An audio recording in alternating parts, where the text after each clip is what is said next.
एक आदमी ने एक बहुत ही खूबसूरत लड़की से शादी की।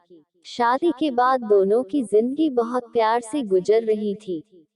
वह उसे बहुत चाहता था और उसकी खूबसूरती की हमेशा तारीफ किया करता था।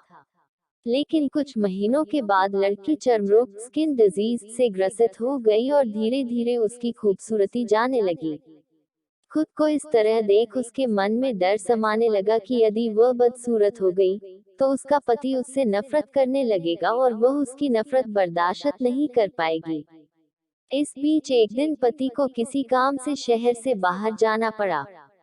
काम खत्म कर जब वह घर वापस लौट रहा था, उसका एक्सीडेंट हो गया। एक्सीडेंट में उसने अपनी दोनों आंखें खो दी। लेकिन इसके बावजूद भी उन दोनों की जिंदगी सामान्य तरीके से आगे बढ़ती रही। समय गुजरता रहा और अपने चर्म रोग के कारण लड़की ने अपनी खूबसूरती पूरी तरह गंवा दी।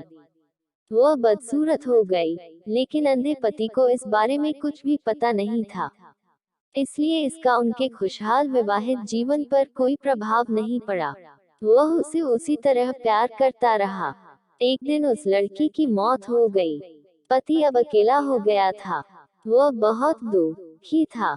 वह उस शहर को छोड़कर जाना चाहता था। उसने अंतिम संस्कार की सारी क्रियाविधि पूर्ण की और शहर छोड़कर जाने लगा। तभी एक आदमी ने पीछे से उसे पुकारा और पास आकर कहा, अब तुम बिना सहारे के अकेले कैसे चल पाओगे?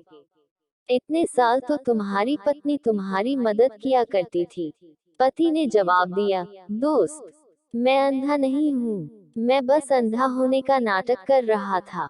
क्योंकि यदि मेरी पत्नी को पता चल जाता कि मैं उसकी बदसूरती देख सकता हूँ, तो यह उसे उसके रोग से ज्यादा दर्द देता।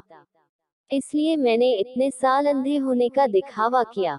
वह बहुत अच्छी पत्नी थी। मैं बस उसे खुश रखना चाहता था। सीख, खुश रहने के लिए हमें भी एक दूसरे की कमियों के प्रति आंखें बंद कर लेनी चाहिए और उन कमियों को नजरअंदाज कर देना चाहिए।